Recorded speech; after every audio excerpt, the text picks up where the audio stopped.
So in lieu of all the festivities at Disney and Universal, I decided to share a story with my two nieces and an unexpected creature. So I'm sitting in my sister's living room with Cassidy and Leah playing with their dog, Desi.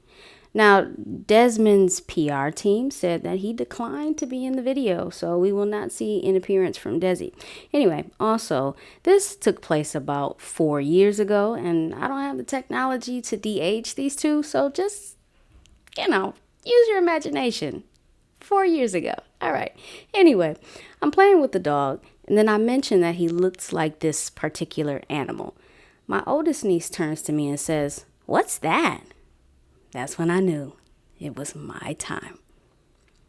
I told her that this animal is native to the Bahamas, to the very place that they were going on a cruise in a few months. I show Cassidy a picture and she says, "Ew, do they come up to you?" Now at this point, the oldest was completely sold, but the youngest, Leah, wasn't convinced. I needed to bring in reinforcements.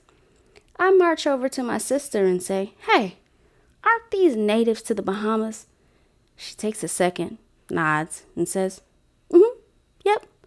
And that, my friends, was all I needed, the final piece of validation. But then, I don't know if it was guilt, or the look on Leah's face, or the fact that I couldn't hold in my laugh any longer, I broke. I cracked. I looked at both of them and said, okay, it's not real. They're not from the Bahamas. They're not even real animals. But the creature that I had them fully believing lived among the islands? An Ewok. Yeah, Auntie Jillian ain't shit.